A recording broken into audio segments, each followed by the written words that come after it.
না, মন তো একটা না। কীর্তনের মধ্যে এসে মালা ধরতেছে, একটা মন দিয়ে কয়টা কাজ হবে বলেন? কয়টা কাজ আপনারা করতে পারবেন একটা মন দিয়ে? মন একটা, মালা জপা হবে আর নাহলে কীর্তন শোনা হবে, যেগুলো একটা হবে। ওই মালাও জপবো, কীর্তনও শুনবো, অসম্ভব। হ্যাঁ যাও যাও, মাইনাস প্লাস দাদা করার বুঝে আসো। তাহলে ভজন করতে গেলে এগুলা বাদ দিতে হবে। গোপন ভজনটা মালায় যে ভজন হয় এটা গোপনে হয়। রাস ওকে রাস করছে, কৃষ্ণ আর রাধা রাস করছে। আমি যদি বলি কৃষ্ণ রাধা জানেই না, না জানে রাধা, না জানে কৃষ্ণ, না জানে গোপীগণ বৃন্দাবনে রাস করলো কোন মদন মোহন। কৃষ্ণ জানে না, রাধা জানে না, গোপীগণ জানে না, তাহলে বৃন্দাবনে কে রাস করলো? রসতত্ত্ব আগে খবর নিতে হবে। তাহলে মালা জপা ছাইয়া ওই মালা জপাটা ঘরে করে না, ওটা লোক দেখানো না, ওটা গোপী ভজন হয়। 3.5 প্যাস কুণ্ডলিনী শক্তি, 8টা শক্তি যোগমায়া। এই দেখবেন একটা গুটি থাকে, এই গুটিটা হচ্ছে 8টা শক্তি যোগমায়া, এটাকে দিলাম যায় না। একটা করে গুটি, দুই পাশে 2টা গীত, একটা করে গুটি, দুই পাশে 2টা গীত। ওই গীত গুটিটা হচ্ছে কৃষ্ণ, দুই পাশে 2টা গীত হচ্ছে রাধা। আমি গোপন তত্ত্ব ভেঙে দিয়ে যাই। তাহলে রাস যদি গোপনে গভীর রাত্রে হইয়া থাকে, আপনার মালা জপটাও ঘরে বসে নির্জনে করতে হবে। লোক দেখিয়া ভণ্ডামি কইরা আমি মালা জপি, 16 মালা জপি, 20 মালা জপি, নটকা হবে, লোক দেখানো হবে, কিচ্ছু হবে না। ওই জন্য বলছে মালা জপে শালা কর জপে ভাই। মালা জপা, জপা নামও জপা হয়েছে। এই যে 16 নাম 32 অক্ষর, তার থেকে 28 অক্ষর বাদ দেন, থাকলো কত? 4 অক্ষর। হরে কৃষ্ণ হরে রাম, একটা হরে বাদ দেন, ওটা গুরু প্রণালীতে থাকবে। তাহলে হরে কৃষ্ণ রাম, হকারে হরিশ্চয় বলকারে রাধা, হরে নামে রাধা রামী আছে বাধা। হরে যিনি হরণ করেন তিনি কে? রাধা। রাধা রাধিকা, আহ্লাদিনী শক্তির অধিকারী রাধিকা। তাহলে এই রাধিকার কৃপা না হলে, শ্রীমতী রাধারানীর কৃপা না হলে কৃষ্ণ ভজন হবে না। কত সস্তা। একটু আগে বলছি আমি যে মায়েরা যদি কৃপা না করে, বাবারা কোনোদিন কৃষ্ণ ভক্ত হইতে পারবে না। পারবে বাবা?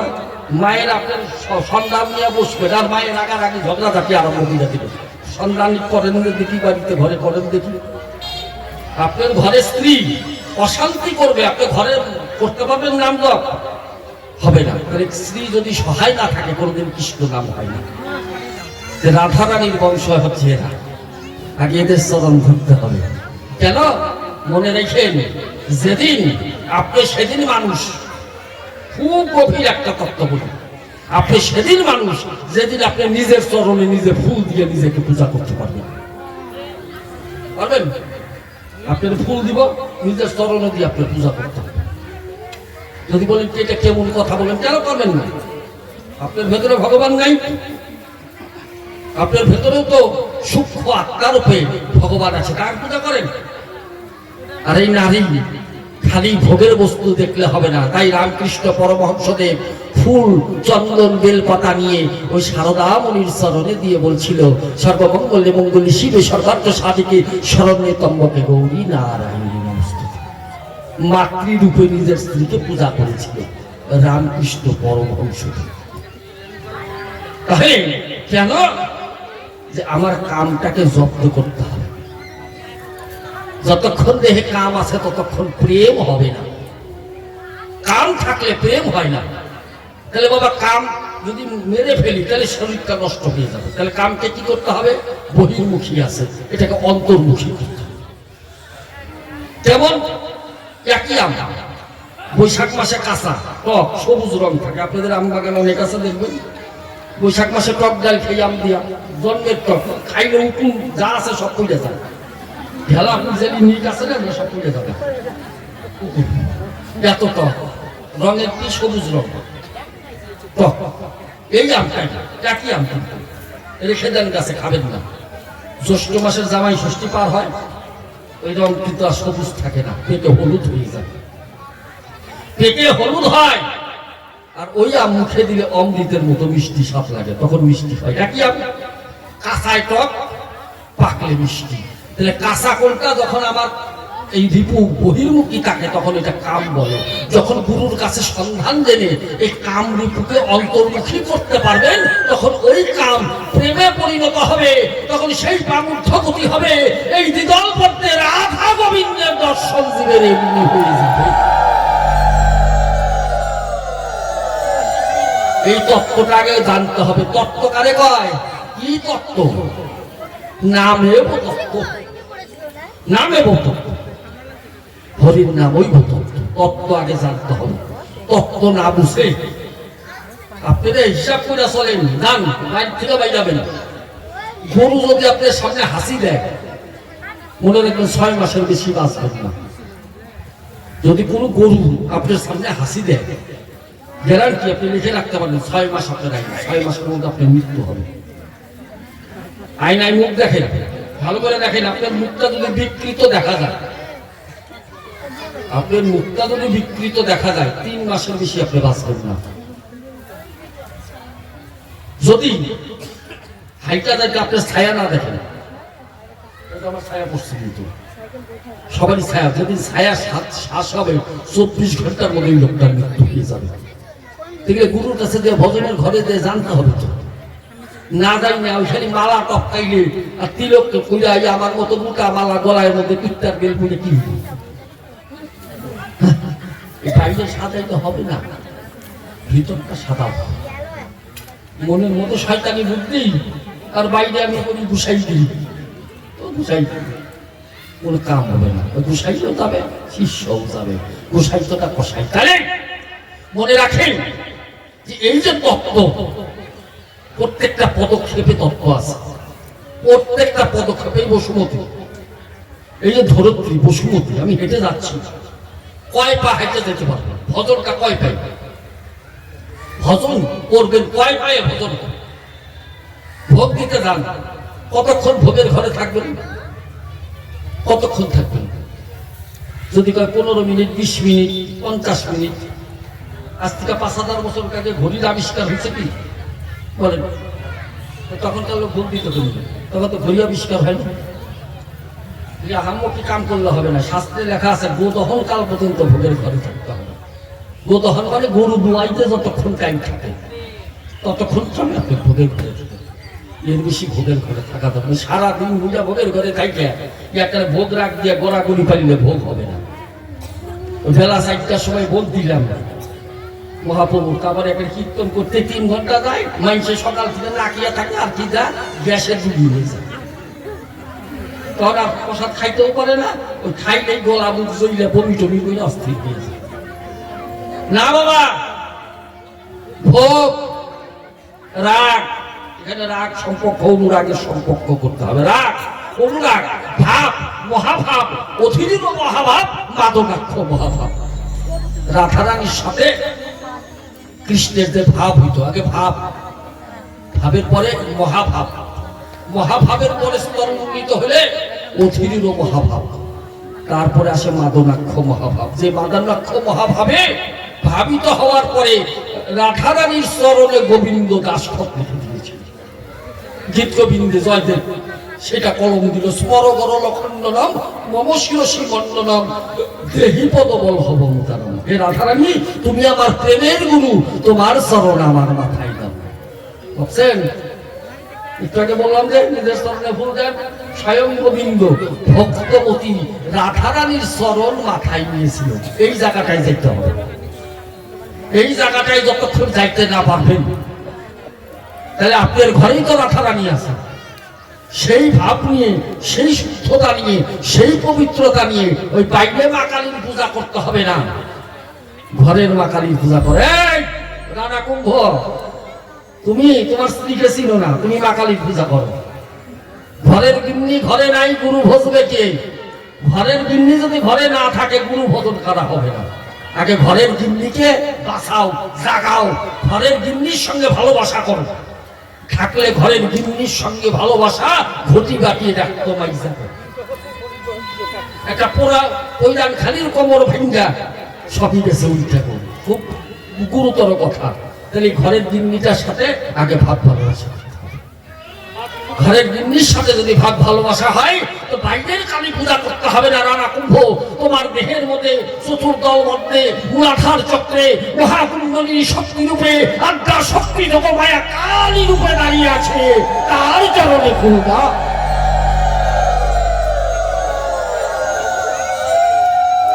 ওই কালী পূজা, বাইরের কালী পূজা করলে 2-4 টাকা লাভ হবে, দেহের কালী কে জাগাবে? দেহের কালী যদি জাগ্রত হয় তাহলে তোমার কৃষ্ণ ভক্তি এমনি হবে, আর দেহের কালী না হলে কোনদিন ভজন হবে না। হ্যাঁ, কৃষ্ণ ভজন করতে গেলে কালীর কৃপা অবশ্য পাইতে হবে। ও বলল যে ওর মা কালী, আমি পূজা দিতে গেছি, ওর মা কালী আমাকে দিকে মুখ ঘুরেছে, ঘুরাবে তো। কৃষ্ণ ভক্তের কৃপা প্রণাম মা কালী সহ্য করতে পারে না। আর প্রণাম করার পরে মা কালী 2 শ্রী চৌচির হয়ে গেছে। কেন? স্বয়ং মীরাবাই যখন ওই মা কালীকে প্রণাম করে, কৃষ্ণ ভক্তির উত্তাপে ওই চিন্ময় মূর্তি মিন্ময় মূর্তি হয়ে ফেটে যায়। প্রমাণ দেয়, ভাগবত থেকে প্রমাণ দিচ্ছে। ভাগবতে জড় ভরতের কাহিনী আছে কি নেই? এই যে আছে না, জড় ভরতের কাহিনী আছে। আমি মিথ্যা কথার দাঁত দেই না, যেটা কোনো সত্যি, এখন প্রমাণ দিয়ে দেবো। জড় ভরত কি? জড় ভরত আগের জীবনে হরিণ ছিল, আগে রাজা ছিল, হরিণ পুষছিল। মরার সময় অনেক কাহিনী তো সংক্ষেপে বলি। এই মরার সময় হরিণ হরিণ কইরা হরিণ জন্ম নিল। এবার হরিণ হইয়া মইলা তারপরে ভরত হয়ে জন্ম নিল। ওর ভাইরা ওকে ঠকিয়ে দিল। এই একটা করে রুটি দিত আর জমি পাহারা, ধান পাহারা দেওয়ার জন্য দিত। ওই জমি ধান পাহারা দিত। একদিন ডাকাতের পূজা, ডাকাতরা বাসন্তী কালী পূজা করতেছে। সেই ডাকাতে কালী পূজায় নর বলি দেয়, মানুষ পাঠা বলি দেয়। পাঠা খুঁজতেছে, পাঠা খুঁজতে খুঁজতে পাঠা পায় না। ওই রাত্রেবেলা ভরতকে পেল। ভরত কৃষ্ণ ভক্ত, সেই ভরতকে নিয়ে এই হাড়ি কাটে ঢুকিয়ে দিল। যখন হাড়ি কাটে ঢুকিয়ে ওই ডাকাত সর্দার রাম জয় মা কালী বলে রাম দাঁড়িয়ে বলি দিতে গেল, ওই মা অট্টহাস্য করে ওই মাটির মূর্তি, মহামূর্তি ধারণ করে সব ডাকাতদের মেরে ভরতকে উদ্ধার করে চরণে প্রণাম করে ভরতের সামনে নৃত্য করতে লাগলো। ভরতের সামনে নৃত্য করতে লাগলো কেন? যে কৃষ্ণ ভক্ত। মা কালী বললো, এতদিন এই ডাকাতরা আমাকে বন্ধ করে রেখেছিল, আজকে ভরত তোমার মতো কৃষ্ণ ভক্তকে দর্শন করে আমার জীবন ধন্য হয়ে গেল। সবাই মিলে নিতাই গৌর সীতানাথ।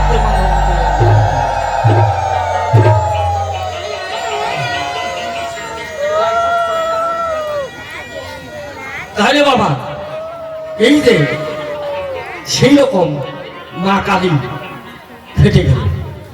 আর একটা কাহিনী কি, যে ওদের গুরুদেব হলো রুদ্রাচার্য।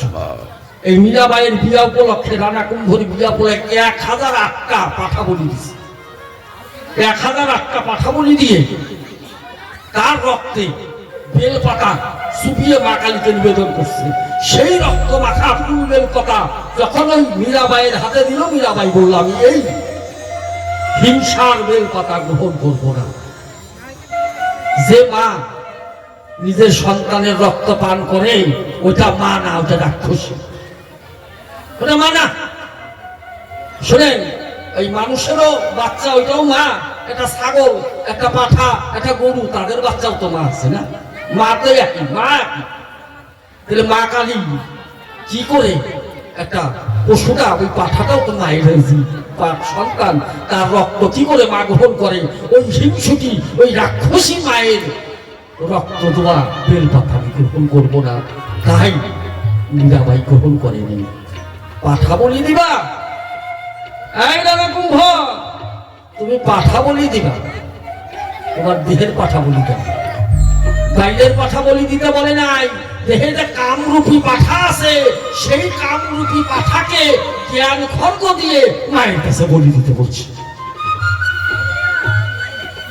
তোমরা পঞ্চম আকারে পূজা দাও। এই ঠাকুর মশাইরা, আমি এটা বলছি না, আমি শাস্ত্রের বিধান দিচ্ছি।